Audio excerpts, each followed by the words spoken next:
നമസ്കാരം. റാഫ്റ്റോ ക്രിക്കറ്റിലേക്ക് അവർക്കും സ്വാഗതം.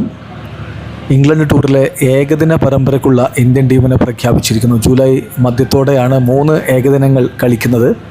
അതിനുള്ള സ്ക്വാഡ് പ്രഖ്യാപിച്ചപ്പോൾ ഏറ്റവും പ്രധാനപ്പെട്ട കാര്യം വിരാട് കോഹ്ലി സ്ക്വാഡിലേക്ക് മടങ്ങിയെത്തിയിരിക്കുന്നു. അദ്ദേഹം ഈ അഫ്ഗാനെതിരെയുള്ള സ്ക്വാഡിൽ പരിക്ക് മൂലം ഉണ്ടായിരുന്നില്ലല്ലോ, അപ്പോൾ അത് മാറി അദ്ദേഹം സ്ക്വാഡിലേക്ക് വരുന്നു. പക്ഷേ ഫിറ്റ്നസ് ക്ലിയറൻസ് ആവശ്യമാണ് എന്ന് പ്രത്യേകം BCCI നോട്ട് ചെയ്തിട്ടുണ്ട്. അതോടൊപ്പം തന്നെ അയർലൻഡ് ടൂറിനുള്ള ഇന്ത്യ സ്ക്വാഡിൽ നിന്ന് വരുൺ ചക്രവർത്തിയെ ഒഴിവാക്കിയിട്ടുണ്ട്. അദ്ദേഹത്തിന് ഫിറ്റ്നസ് പൂർണ്ണമായും വീണ്ടെടുക്കാൻ പറ്റിയിട്ടില്ല എന്നും BCCI അറിയിക്കുന്നു.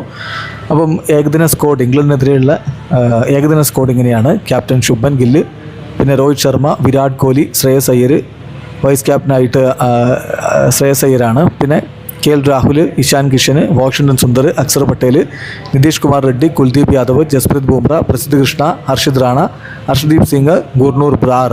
അപ്പം പ്രത്യേകം കോഹ്ലിയുടെ കാര്യത്തിൽ സബ്ജക്റ്റ് ടു ഫിറ്റ്നസ് ക്ലിയറൻസ് എന്ന് അറിയിച്ചിട്ടുണ്ട്. 3 ഏകദിന മത്സരങ്ങളാണ്. ആദ്യ മത്സരം ജൂലൈ 14 എജ്ബാസ്റ്റലിലും, രണ്ടാം മത്സരം ജൂലൈ 16 സോഫിയ ഗാർഡൻസിലും, മൂന്നാം മത്സരം ജൂലൈ 19 ലോർഡ്സിലുമാണ് നടക്കുക. ഏതായാലും ഇന്ത്യൻ ടീമിൽ കോഹ്ലി മടങ്ങിയെത്തിയിരിക്കുന്നു.